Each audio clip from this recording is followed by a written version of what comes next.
aller, nous allons commencer dans le livre d'Apocalypse. Apocalypse chapitre 1. Et là-bas, je vais directement parler du contexte ici. Nous savons que dans ce livre d'Apocalypse chapitre 1, c'est l'apôtre Jean qui parle à l'Église. Et il va directement nous dire comment il s'est retrouvé sur l'île de Patmos à cause de la parole du Seigneur et du témoignage de Jésus. Alléluia. Quand nous lisons ces saintes écritures, nous pouvons voir que le Seigneur nous donne beaucoup de détails pour que nous puissions comprendre, nous puissions saisir ce qu'il est en train de vouloir amener à l'Église, une réalité profonde. Par exemple, dans le livre d'Apocalypse, l'apôtre Jean nous fait savoir à quel moment notre vie est conduite par le Saint-Esprit. Quand les situations qui nous arrivent à cause de la parole du Seigneur et du témoignage de Jésus. Parce que dans cette situation où l'apôtre Jean va se retrouver sur l'île de Patmos, au chapitre 4, il va dire qu'une porte s'est ouverte dans le ciel et on lui a dit monte ici. Il va faire savoir que dans cette situation, il a littéralement vécu l'enlèvement de l'Église. L'apôtre Jean là-bas va nous donner les caractéristiques de l'Église qui va voir l'enlèvement. Mais de façon plus importante, il va recevoir une révélation, et il va recevoir une révélation pour l'Église que nous sommes, l'Église de la fin des temps. Et dans cette révélation, quand vous lisez le livre d'Apocalypse chapitre 2 et 3, vous vous rendez directement compte que le Seigneur parle à cette Église et son message est basé sur une chose: je reviens bientôt. Je reviens bientôt. S'il y a un dénominateur commun pour les 7 églises auxquelles le Seigneur parle, c'est qu'il leur annonce son retour. Alléluia. C'est pourquoi c'est important que nous puissions, en tant que chrétiens, à cette heure-ci, nous demander: est-ce que quand nous venons à l'église maintenant, le retour du Seigneur Jésus, la venue du Seigneur Jésus, l'enlèvement de l'église est déjà réellement fixé dans nos cœurs? Est-ce que c'est déjà réellement notre objectif de vie? Parce que quand vous lisez Apocalypse chapitre 2 et 3, vous allez réaliser que tous les conseils que le Seigneur Jésus donne à ces églises, c'est basé sur le fait qu'il revient bientôt. Ça veut dire que s'ils ne veulent pas entrer dans le royaume des cieux, tous ces conseils-là n'auront pas de valeur pour eux. Alléluia. S'ils ne veulent pas voir le Seigneur quand il va revenir, tout ce qu'il va leur dire n'aura pas de valeur pour eux. Quand vous lisez ce livre d'Apocalypse, vous allez réaliser que la révélation du Seigneur vient changer, vient transformer quelque chose dans la vie des chrétiens. Parce qu'à chacune de ces églises, le Seigneur va donner une révélation de sa personne. À une église, il va dire, va vers eux et dis-leur que je suis celui qui tient l'épée à double tranchant. Alléluia. C'est vraiment choquant. Mais si vous lisez ça dans le contexte où nous sommes, vous comprenez que le Seigneur est en train de dire que malgré que toute la Bible annonce qu'il est celui qui tient une épée à double tranchant, alléluia, que dans la fin des temps, l'Église va oublier ça. L'Église va penser que c'est seulement le bébé qui est né dans une mangeoire.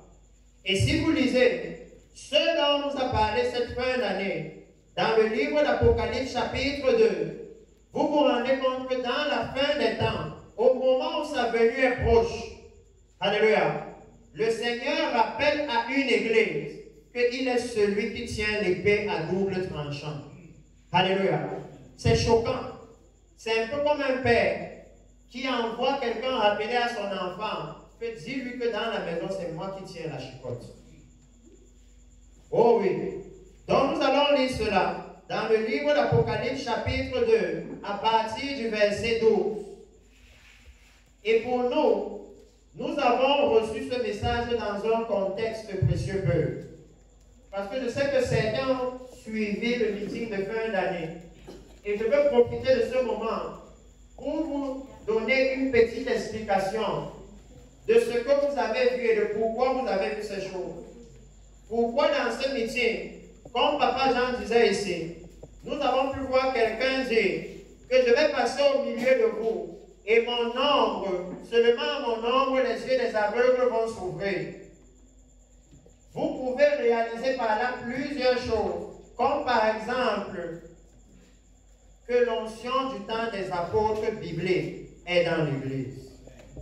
C'est seulement avec les apôtres bibliques qu'on dit que quand ils passaient, on voulait mettre un malade pour que leur ombre seulement puisse le toucher et qu'il guérisse. Alléluia. Que le Seigneur est en train de montrer qu'il y a une restauration qu'il est en train de faire dans l'Église. En d'autres termes, que la dernière gloire promise est dans l'Église. Et que c'est dans cette dispensation de la dernière gloire qu'il appelle maintenant l'Église au Cameroun à entrer dans le réveil. Ça veut dire en d'autres termes que le Seigneur veut amener cette gloire dans la nation du Cameroun. Alléluia. Et le seul vase pour véhiculer la gloire de Dieu, c'est l'Église. Alléluia. Jamais un peuple étranger, un peuple païen n'a porté la gloire du Seigneur. Quand ils ont même essayé chez les Philistins de mettre le Dieu d'Israël avec leur Dieu, ils ont trouvé leur Dieu décapité. Parce que c'est un Dieu jaloux. Alléluia. C'est un Dieu qui ne se mélange pas. Et même à la fin des temps, il vient encore rappeler cela à l'Église. Parce que pour moi, même chez moi, je regarde encore ce service de guérison. Parce que vous savez, quand on est sur le terrain, pour ceux qui ont vu à l'écran, vous pouvez voir des millions de personnes, n'est-ce pas? Nous, on est sur place. Donc, quand tu regardes comme ça, ils sont là à côté, tu ne peux pas voir d'en haut. Mais quand vous voyez, quand on voit ce que vous avez vu à la télé, on réalise que vous avez vu mieux que nous. Parce que vous voyez tout une fois, là où nous on était limités. Et ce que nous avons vu cette fin d'année, c'est ce que le Seigneur veut faire ici. C'est la raison pour laquelle, ayant vu cela, nous devons nous poser la question de savoir, est-ce que la repentance est aussi mauvaise que ça? Si c'est ça le fruit de la repentance, est-ce que c'est aussi mauvais que ça? Si c'est ça le fruit du changement d'attitude, est-ce que c'est aussi mauvais que ça? Alléluia. Parce que derrière tout ce que vous avez vu, se trouve un puissant message. Un message dont j'aimerais que vous puissiez avoir l'aperçu avant même que nous entrions dans l'Apocalypse. Quand vous lisez le livre de Deutéronome chapitre 11, vous allez voir le Seigneur qui vient d'accomplir des miracles devant le peuple. En Égypte, il les a frappés de plusieurs maux. Dans le désert, il a pris soin de son peuple. Alléluia. Et quand vous êtes dans le livre de Deutéronome, en d'autres termes, vous êtes dans le livre qui parle aussi de l'enlèvement de l'Église, qui parle aussi du réveil. Parce que dans Deutéronome, ils sont à la frontière de la terre promise. Ça veut dire qu'ils sont à la frontière d'entrer dans le royaume de Dieu. Comme l'Église maintenant est à la frontière de la terre promise. À tout moment, le Messie peut venir et ils doivent entrer dans le royaume de Dieu. Alléluia. De la même façon, le peuple aussi était à la frontière. Ils étaient à la frontière du lieu, de la terre dont Dieu disait que j'ai les regards sur cette terre, du début jusqu'à la fin de l'année. Alléluia. De la terre là où Dieu disait que sa présence était là-bas. Et quand ils étaient sur le point d'entrer, alors Moïse va leur rappeler quelque chose. Moïse va leur parler de l'intérêt de tout ce que vous avez vu jusqu'ici. Ça veut dire que ce soit les jugements, que ce soit les guérisons, parce que Israël aussi, ils ont vu les jugements que Dieu a fait à l'Égypte. Et ils ont vu les bienfaits que Dieu a eu pour eux. Alléluia. Ils ont vu les deux aspects. Comme l'Église ici, nous avons vu les deux aspects. Nous avons vu qu'à cette heure-ci, le Seigneur est en train de juger le péché. Et nous avons vu que de l'autre côté, le Seigneur est en train de bénir l'Église énormément. Parce que pour moi, un seul paralytique, une seule personne avec la paralysie cérébrale qui marche, c'est suffisant pour qu'on se repente. Parce que même s'ils vont en Inde, quand quelqu'un a la paralysie cérébrale, pour qu'il guérisse, il faut changer son cerveau. Donc il n'y a pas de possibilité, il n'y a pas de médicament, il n'y a pas d'opération qu'on peut faire. Alléluia. Donc le voir se lever et commencer à marcher, c'est un miracle total. Et c'est pourquoi dans Deutéronome, après qu'ils aient vu les œuvres du Seigneur, Moïse va leur parler. Et il va leur dire que vous avez vu ce que le Seigneur a fait en Égypte. Alléluia. Et il va leur dire que maintenant, basé sur ce qu'ils ont vu, alléluia, je l'amène volontairement, parce que précieux peu, c'est le moment où nous devons baser l'évangile sur ce qui est visible. Alléluia. Où nous devons sortir de ce qui est seulement dans l'esprit, dans le rêve. Parce que l'enlèvement de l'Église, ce sera un événement visible, physique, tangible. Les vraies personnes vont entrer dans le vrai ciel, là où le vrai Dieu est. Alléluia. C'est ça l'intérêt pour le Seigneur, de lever de vrais paralytiques avec de vraies conditions devant les yeux des hommes. Alléluia. C'est pour leur attester la véracité du royaume qui leur est annoncé. Et lorsque le Seigneur leur a donné ce même évangile, Moïse leur a dit que basé sur ce que vous avez vu, qu'est-ce que le Seigneur vous demande maintenant? Je pense que nous pouvons aller et lire ça, parce que c'est capital pour comprendre la suite du message. Alléluia. C'est capital maintenant pour comprendre la gravité de ce que nous allons lire dans le livre d'Apocalypse chapitre 2. Le livre de Deutéronome chapitre 11. Et il dit, Deutéronome chapitre 11, il leur dit ceci, je vais lire à partir du verset 1. Tu aimeras l'Éternel ton Dieu, et tu observeras toujours ses préceptes, ses lois, ses ordonnances et ses commandements. Reconnaissez aujourd'hui ce que n'ont pas pu connaître et voir vos enfants, les châtiments de l'Éternel votre Dieu, sa grandeur, sa main forte et son bras étendu, ses signes et ses actes qu'il a accomplis au milieu de l'Égypte contre Pharaon, roi d'Égypte, et contre tout son pays. Reconnaissez ce qu'il a fait à l'armée de l'Égypte, à ses chevaux, à ses chars, comment il a fait couler sur eux les eaux de la mer Rouge lorsqu'il vous poursuivait et les a détruits pour toujours. C'est ce qu'il vous a fait dans le désert, jusqu'à votre arrivée en ce lieu. Alléluia. Et j'explique pour que vous et moi on ait le même contexte. Lorsqu'il a dit jusqu'à votre arrivée en ce lieu, je vous ai expliqué que dans Deutéronome, ils sont à la frontière de l'entrée en terre promise. Alléluia. Ils viennent de traverser tout le désert et maintenant ils vont entrer dans la promesse de Dieu. Et il est en train de leur dire, il rappelle à leur mémoire tout ce que le Seigneur a fait pour eux, depuis leur délivrance d'Égypte, en passant par le désert, jusque là où ils sont arrivés. Alléluia. Et il va se baser sur ce que Dieu a fait, les œuvres tangibles, les œuvres palpables, pour leur donner une instruction. Alléluia. Parce que ce que nous avons vu cette fin d'année appelle à recevoir une instruction. En d'autres termes, ce que nous avons vu, c'est le jugement de l'Église. Parce que Moïse ici, je veux amener l'Église au point où l'évangile de la Bible, ce n'était pas basé sur des choses imaginaires. C'était basé sur des faits tangibles qui avaient lieu au milieu d'eux. Alléluia. C'est basé sur ça que Dieu leur demandait d'obéir. Alléluia. Avant qu'ils ne voient les œuvres de Dieu, vous n'allez pas voir Dieu dire, aimez-moi de tout votre cœur. Non. Mais une fois qu'ils ont vu les œuvres de Dieu, la bonté de Dieu, la puissance de Dieu, l'autorité de Dieu, maintenant ils disent, ok, basé sur ce que vous avez vu, je suis digne qu'on m'aime. Je suis digne qu'on m'adore. Alléluia. Basé sur ce que vous avez vu. Pour moi, je ne sais pas ce que vous avez vu d'ici. Mais pour moi, j'ai vu 46 estropiés marcher. Et sur le terrain, je montrais beaucoup de choses à Papa Jean. Je lui disais, regarde, dis-moi qu'on peut tromper les gens. Si tu vois le nombre de militaires qu'il y a ici pour gérer la réunion, dis-moi qu'on peut tromper tous les militaires ici. Tu vois les médecins qui sont là.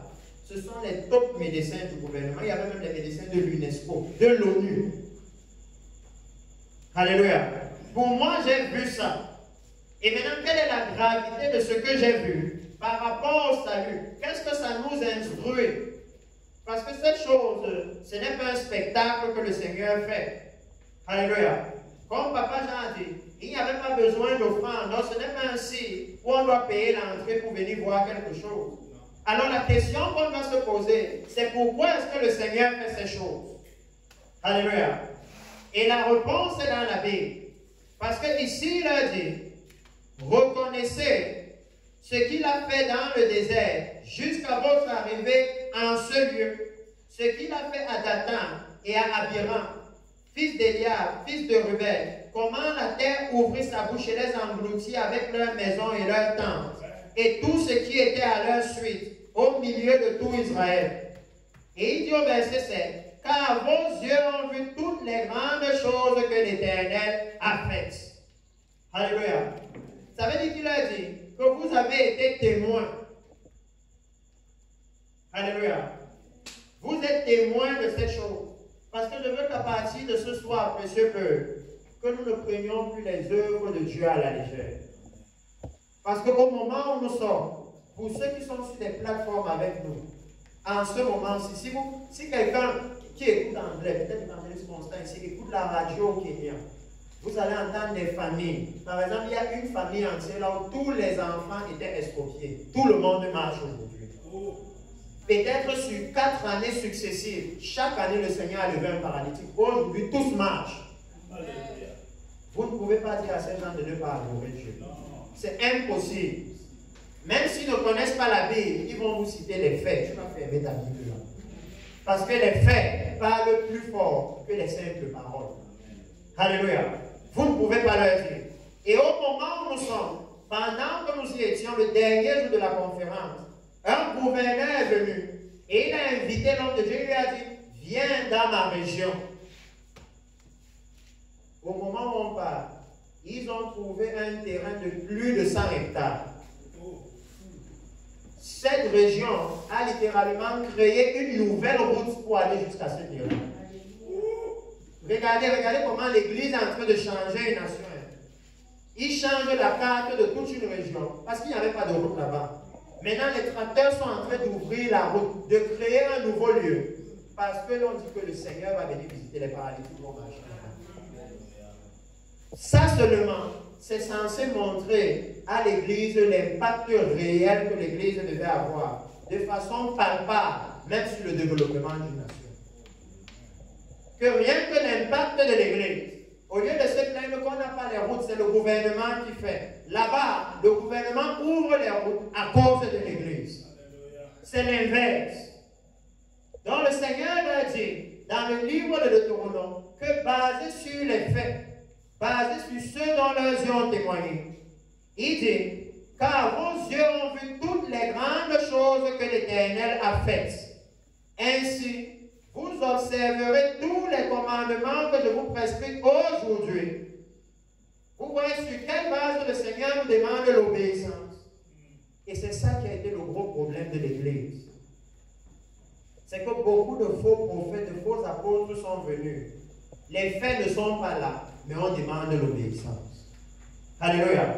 Alors que Dieu lui-même, le créateur des cieux et de la terre, il a attendu qu'ils aient vu les faits avant de dire que maintenant vous devez obéir. Alléluia. Je veux que ici, vous et moi, on puisse voir la logique de Dieu. Et on va rapidement aller dans l'Apocalypse. C'est que Dieu se base sur ses œuvres pour nous demander de croire en lui. Alléluia. Il se base sur ses œuvres.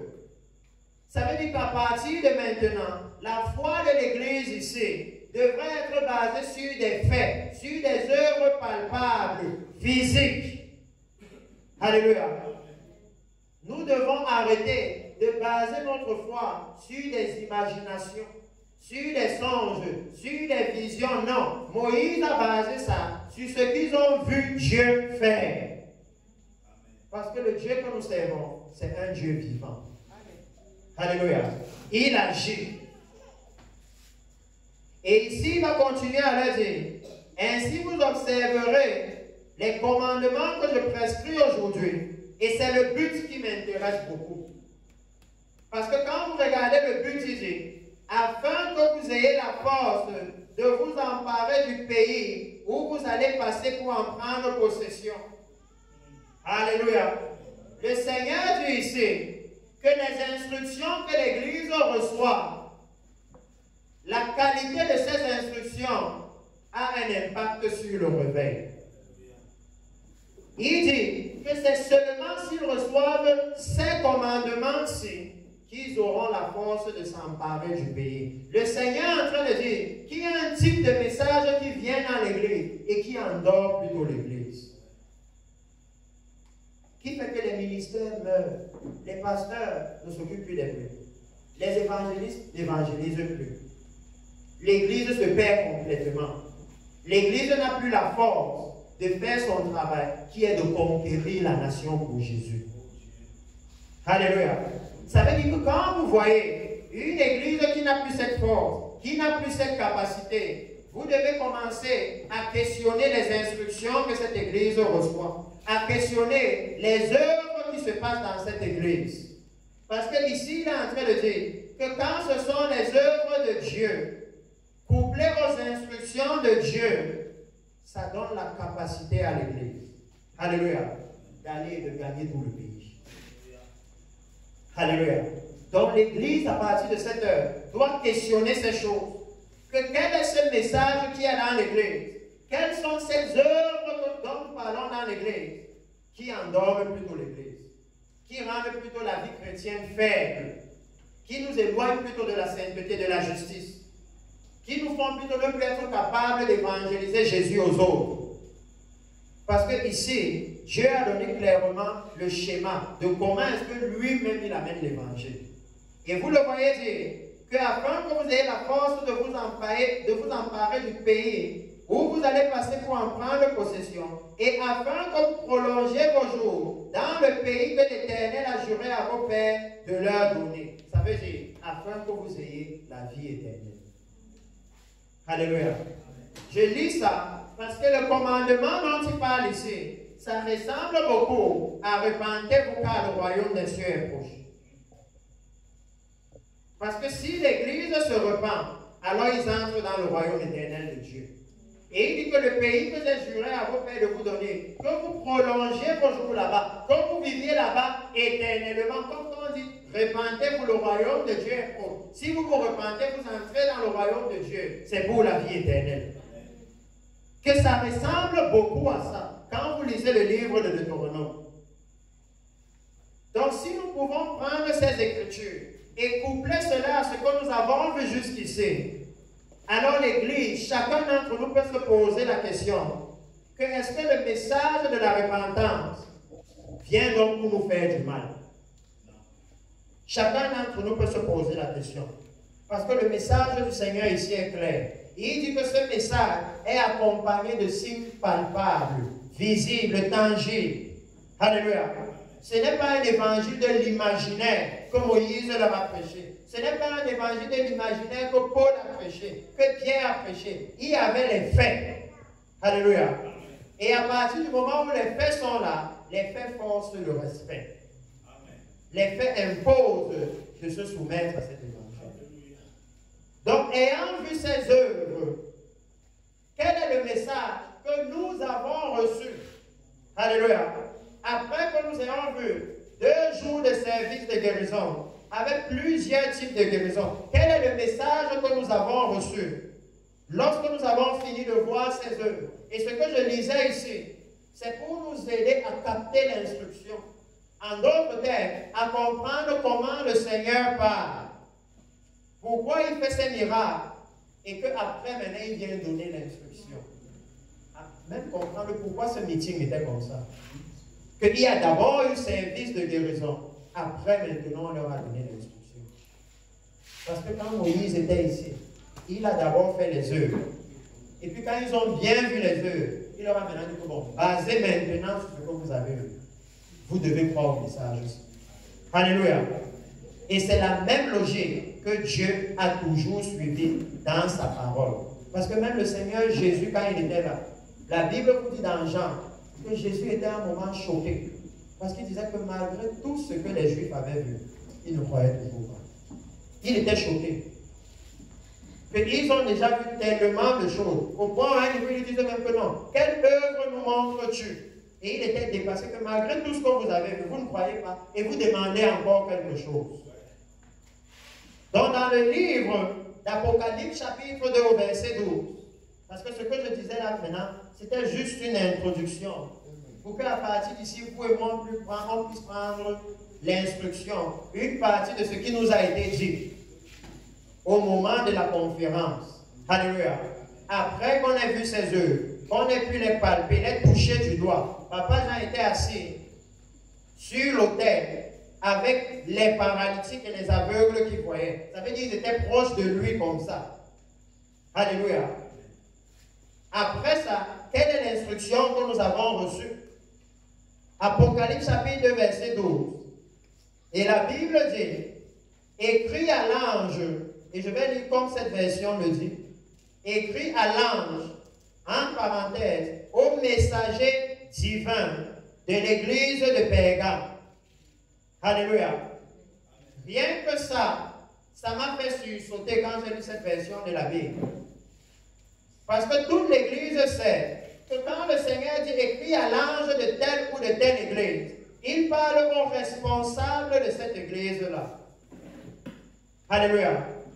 Mais je n'avais jamais réalisé que le Seigneur, utilisant le mot ange, est en train de leur dire que vous avez une responsabilité divine. Alléluia. Ce n'est pas quelque chose qui vient des hommes. Ça veut dire que ce n'est pas aux hommes que nous aurons à rendre compte, mais c'est à Dieu lui-même. À celui devant qui nous ne pourrons rien cacher. Quand vous lisez ce livre d'Apocalypse, vous apprenez beaucoup sur le Dieu que nous nous apprêtons à aller rencontrer.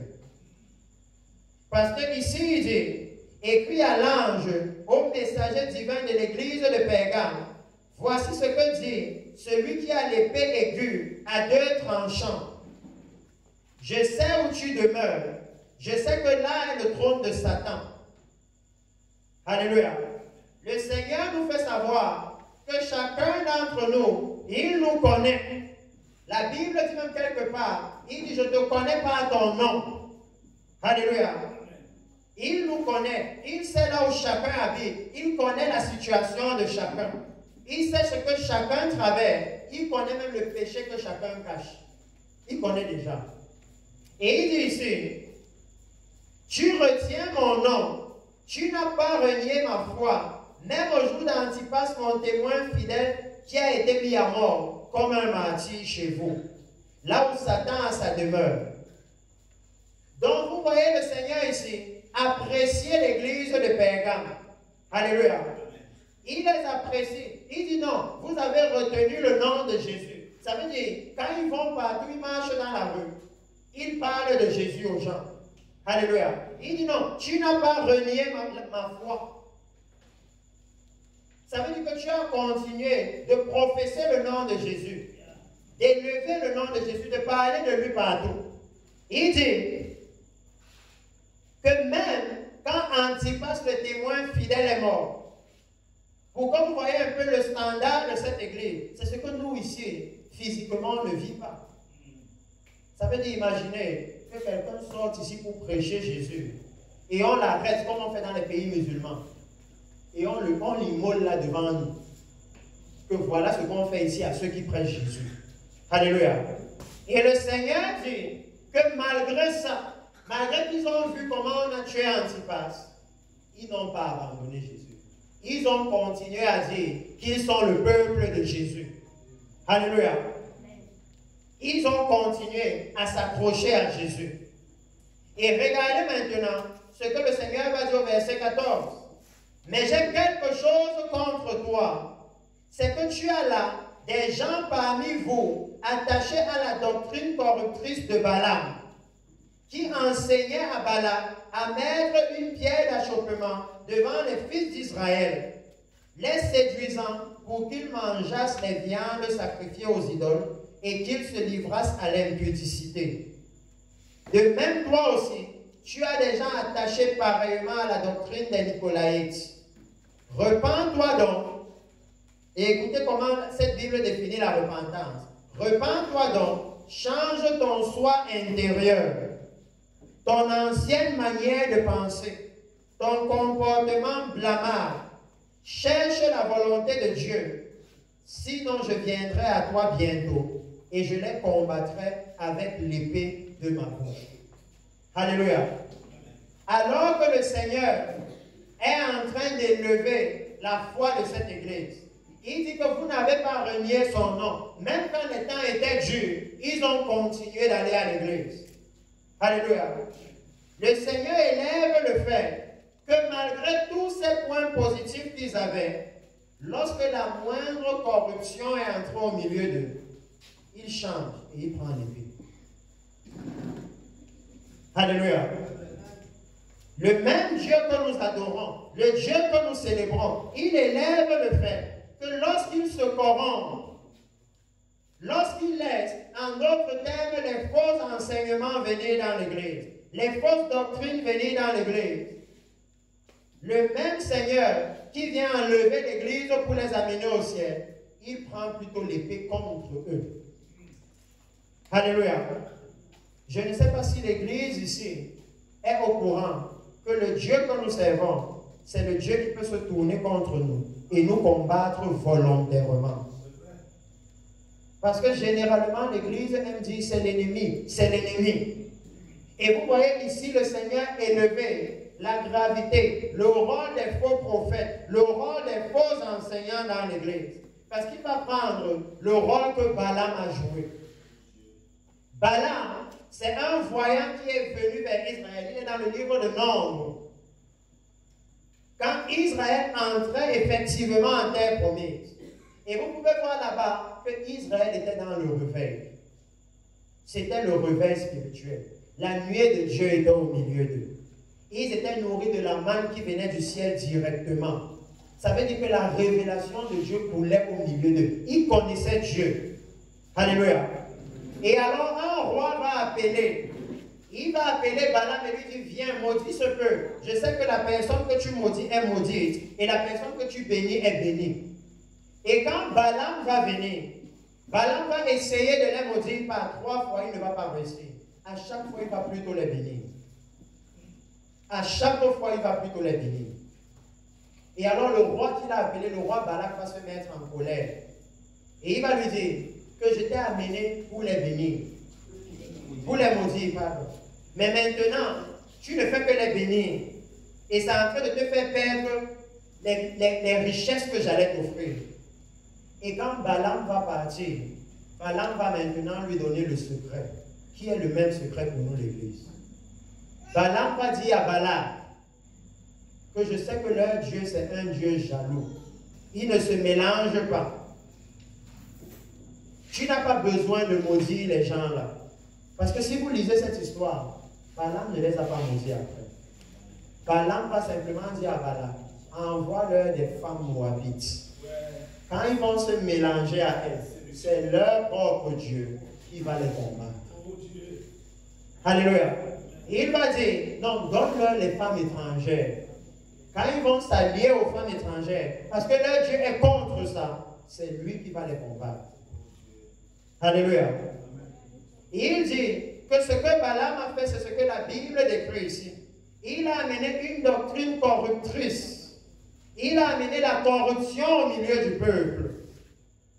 Et lorsque la corruption est entrée, Dieu a fait ce qu'il dit ici à l'église de Perga. Il a pris l'épée. C'est lui-même qui a commencé à tuer les membres de son peuple. Si vous lisez ça dans le livre de Corinthiens, vous voyez qu'on vous dit là-bas dans 1 Corinthiens chapitre 10 que près de 24 000 sont morts à cause de l'impudicité. Alléluia. Est-ce qu'à cette heure-ci, nous sommes au courant que c'est le même Dieu qui est maintenant en train de préparer les nations pour la venue du Messie. Le même Dieu qui a jugé Israël, qui a pris Israël en Égypte et qui les a amenés jusqu'en terre promise. C'est le même Dieu qui est venu nous retirer du monde et qui est en train de nous amener dans son royaume éternel et glorieux. Alléluia.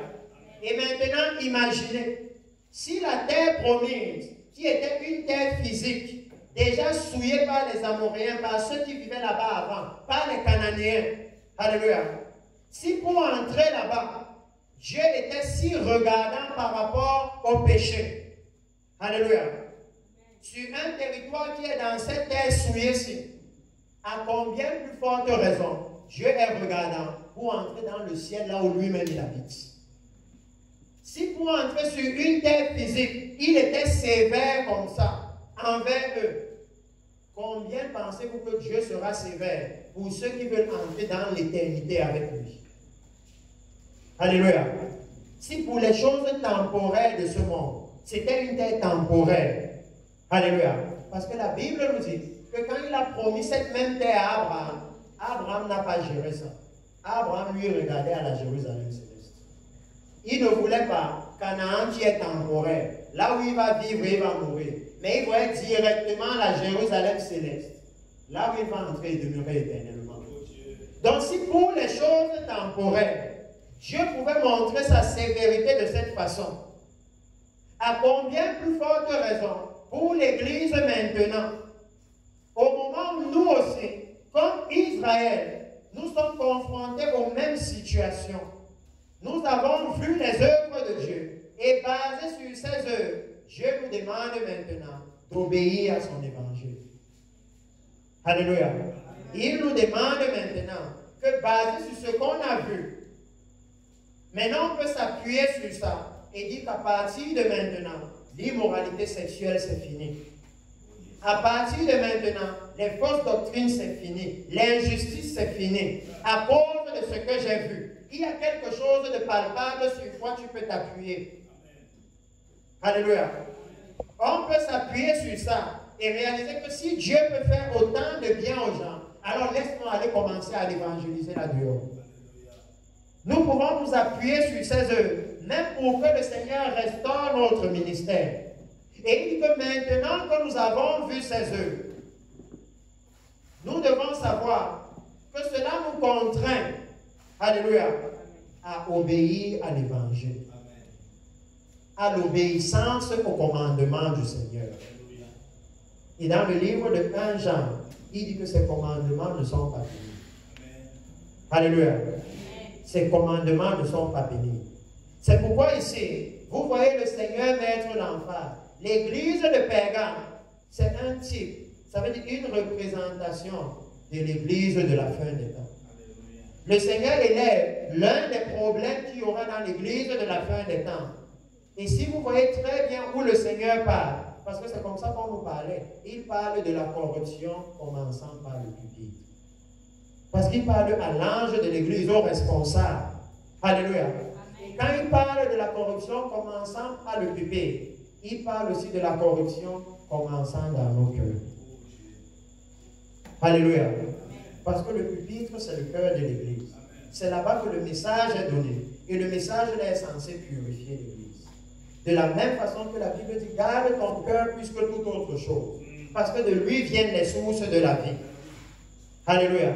Il dit maintenant qu'au moment où le Seigneur revient, il appelle l'église, il appelle les pasteurs, il appelle les chrétiens à réaliser que le Dieu que nous servons, c'est le Dieu qui a zéro tolérance à la compromission. Qu'il n'accepte aucune sorte de compromission. Regardez un peu le standard de l'église à laquelle Dieu parle. Dieu dit que c'était une église qui avait le courage. Parce que pourquoi vous soyez dans un quartier et que vous apprenez qu'on a attrapé quelqu'un au quartier et on l'a lynché parce qu'il prêchait. Alléluia. Et le dimanche d'après, vous partez encore à l'église. C'est que vous êtes courageux. Parce que Dieu dit que même quand on a tué Antipas, son témoin fidèle, ils ne l'ont pas abandonné. Ça veut dire que le dimanche d'après, ils sont venus à l'église. Mais le Seigneur est en train de dire que malgré qu'ils n'ont pas renié la foi, alléluia, que le souci que lui il a, c'est que quand il les observe, il voit au milieu de la compromission, il voit au milieu d'un message qui favorise le mélange. Un message qui favorise le mélange. C'était ça l'évangile de Balaam. L'évangile de Balaam les encourageait à se mélanger aux Moabites, alors que l'évangile de Dieu disait séparez-vous des Égyptiens. Il dit qu'il y avait un autre évangile au milieu d'eux. En d'autres termes, le Seigneur reprochait à l'ange de l'église de Pergame son sentimentalisme. Il était trop sentimental. Au point où quelqu'un pouvait venir prêcher les fausses doctrines. Et il disait, non, c'est un pasteur, tu sais, il faut le laisser, il faut le laisser. Et Dieu était en train de lui dire que je vois ce que tu fais et moi, je ne vais pas tolérer ça. Au point où il pouvait venir avec de fausses doctrines, les faux apôtres, les faux prophètes, et il laissait le pupitre que l'on prêchait. Et Dieu lui disait, je vois le grand amour que tu as pour moi. Je vois comment tu m'aimes tellement, au point où même quand c'est là que Satan habite, tu arrives quand même à faire l'église là-bas. Mais le Seigneur lui dit maintenant que malgré tout ça, alléluia, je ne tolère pas la compromission. Alléluia. Je ne tolère pas la compromission. Et c'est l'une des grandes choses que nous pouvons retenir de ce moment où le Seigneur revient. Qu'à cette heure-ci, le Seigneur élève le fait que l'église qui se compromet, cette église-là va rencontrer l'épée du Seigneur. Alléluia. Et vous savez à quel moment le Seigneur vient avec son épée? Si vous avez lu le livre de Sophonie, chapitre 1, là où on parle du jour du Seigneur, vous savez même que la Bible dit que celui que le Seigneur va combattre avec l'épée qui sort de sa bouche, c'est qui? C'est l'Antéchrist. Ça veut dire que pour le Seigneur, quand l'Église se compromet, l'Église là est devenue comme l'Antéchrist.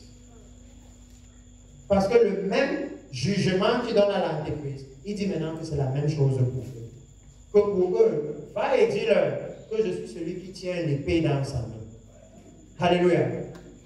Qu'il a l'épée et il est prêt à juger l'Église chaque fois qu'elle va vouloir se compromettre, chaque fois qu'elle va vouloir se mélanger. Parce qu'il demande que maintenant, nous soyons un peuple saint pour notre Dieu, un peuple séparé, un peuple mis à part, comme la Bible dit dans le livre de Pierre, que pour vous, vous êtes un peuple saint. Alléluia. Un peuple séparé.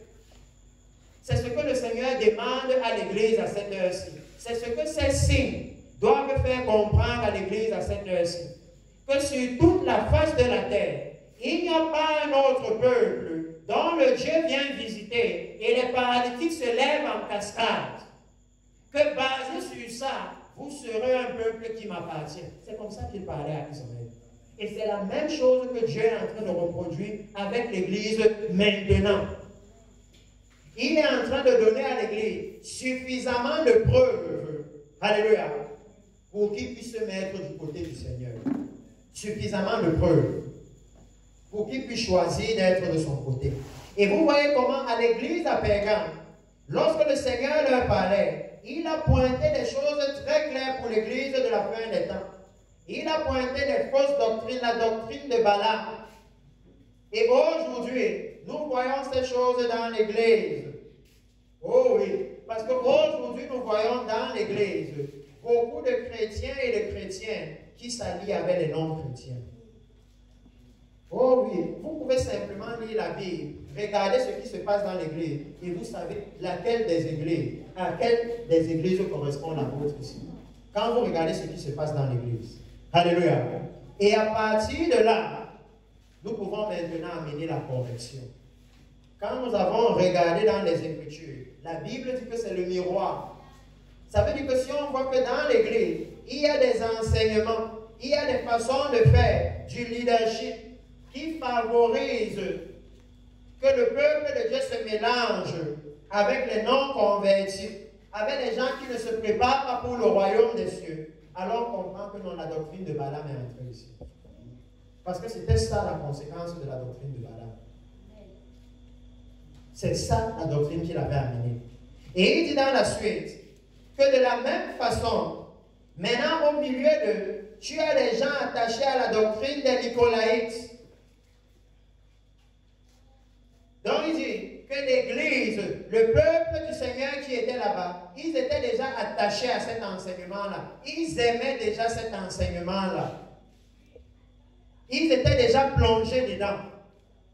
Et j'amène ça parce que ici, c'est le moment de raffiner notre salut. Si une chose nous a été dite cette fin d'année, c'est qu'il n'y a pas d'institution qui va venir combattre pour Jésus. Les seules personnes qui doivent défendre le sang de Jésus à la croix, c'est nous l'Église. Les seules personnes qui doivent défendre la sainteté de Jésus, c'est nous l'Église. Alléluia. Il n'y a pas une autre personne. Les universités ne vont pas le faire. Les États-Unis, vous les voyez débourser des milliards et des milliards pour la guerre. Mais vous ne les verrez jamais débourser des milliards et des milliards pour qu'on trouve des saintes églises dans tous les pays du monde. Non, ils ne vont jamais le faire. Que ceux qui doivent défendre le nom de Jésus, c'est nous l'Église. Alléluia. Et le Seigneur dit ici, si vous regardez ce que nous avons lu tout à l'heure, où le Seigneur dit, obéissez à mes commandements, ainsi vous aurez la force. Alléluia. Il dit que le problème, c'est que quand vous lisez, non, mais vous voyez la doctrine de Balaam, la doctrine de Balaam est venue les affaiblir. C'est venu les endormir. Quand ils ont commencé à s'allier aux étrangers et aux étrangères, ils ont perdu la force de l'Éternel. Parce que quand Balaam avait été appelé pour les maudire, quand il est venu et qu'il les a vus, et la nuée de Dieu, la gloire de Dieu était au milieu d'eux, Balaam a dit au roi Balak que Dieu ne trouve aucune iniquité en Israël. Leur Dieu est au milieu d'eux, donc aucun enchantement, aucune divination ne peut les atteindre. Et il a compris que si Dieu ne les touche pas, parce qu'il ne trouve pas d'iniquité au milieu d'eux, alors ça veut dire que si vous amenez l'iniquité, c'est Dieu lui-même qui va le faire. Si vous amenez le péché, si vous laissez la compromission entrer. C'est pourquoi en ce moment-ci, là où l'Église est dans la même position que Israël, alléluia, la lettre aux sept églises est très indiquée pour nous. Pour que nous puissions revoir comment est-ce que nous sommes en train de mener notre salut. Alléluia.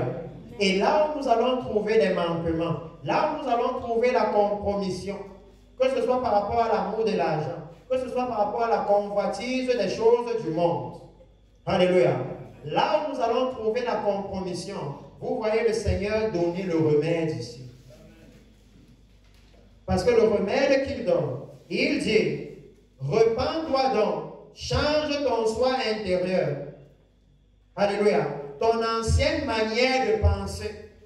Ça veut dire que le Seigneur est en train de dire que si depuis que nous avons embrassé la repentance, il n'y a pas eu de changement intérieur, c'est qu'on ne sait pas encore aujourd'hui. Alléluia. La raison pour laquelle j'ai voulu lire cette Bible, c'est que quand moi-même j'ai lu ça, elle m'a réprimandé. Moi, j'aime ce qui me réprimande. Ce qui corrige ma façon d'être. Ce qui m'amène à me poser la question, est-ce qu'il y a quelque chose en moi qui a changé? Qu'il est en train de dire, change ton soi intérieur, ton ancienne façon de penser. Que si ce message nous est parvenu, la repentance, et que nous avons reconnu que oui Seigneur, on n'a pas le réveil. Parce que ici, si vous liez tout ce que je vous ai dit, en quelque sorte, le Seigneur explique à l'église de Pergame pourquoi ils n'ont pas le réveil. Parce qu'il disait aux autres que non, si vous obéissez à mes commandements, vous aurez la force de vous emparer du pays. Et ici, il dit à l'ange que tu es déjà tellement faible que tu laisses déjà d'autres doctrines dans l'église. Vous êtes l'église, mais c'est un autre enseignement, ce n'est plus l'enseignement de Jésus. Oh oui, il leur disait pourquoi est-ce qu'ils ne sont pas dans le réveil. Parce que quand vous lisez au chapitre 3, vous voyez une autre église qui est dans le réveil. Une église à qui le Seigneur dit que je vais t'ouvrir la porte. On nous a aussi parlé de ça. Que je vais t'ouvrir la porte de la faveur de Dieu, la porte du royaume éternel de Dieu, la porte de l'évangélisation. Ça veut dire que vous allez gagner les âmes. Vous voyez cette église-là, qui est l'église de Philadelphie. Une église que le Seigneur décrit directement comme l'église qui va entrer dans son royaume. Alléluia. Amen. Ça veut dire qu'à cette heure-ci, Dieu nous a donné tous les modèles dans sa parole. Tous les modèles sont ici. Et c'est à nous maintenant de faire le bon choix. Alléluia. Même mes soeurs ici, quand elles vont au marché, elles regardent comment l'habit est sur le modèle. Et si le modèle-là ressemble à son corps et que l'habit est bien sur lui, c'est ça qu'elle achète. Elle observe d'abord le modèle. Donc Dieu ne va pas comprendre qu'on lisait la Bible et on ne regardait pas le modèle dans la Bible. Alléluia. Il dit qu'ici aussi, il nous a donné les modèles afin que nous puissions observer. Et si nous réalisons qu'il y a quelque chose qui ne va pas, si nous réalisons qu'il y a une doctrine dans l'Église qui nous entraîne dans le péché, alléluia, il dit, repentons-nous et séparons-nous de ça. Mettons ça de côté. Parce que ici, vous voyez le Seigneur parler clairement. Et il dit quoi? Repends-toi donc, change ton soi intérieur, ton ancienne manière de penser et ton comportement blâmable. Alléluia. Ça veut dire que le Seigneur explique, il détaille la repentance à l'église de la fin des temps.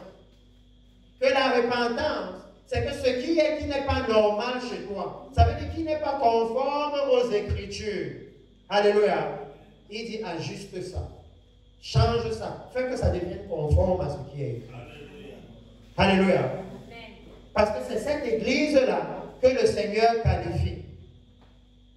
L'église qui n'a pas accepté la compromission. Et pour moi, j'ai été très choqué de voir que lorsque le Seigneur parle à cette église, il ne leur dit pas que non, j'ai vu qu'il y a beaucoup de bonnes choses que vous avez faites. Dans l'autre que vous faites mal, là, j'oublie. Non. Il apprécie ce qu'ils ont fait de bien. Mais il leur dit que basé sur la seule compromission que vous avez acceptée, je vais venir, je vais plutôt vous combattre. Ça veut dire qu'il est en train de leur dire qu'à ma venue, vous serez du mauvais côté de l'environnement.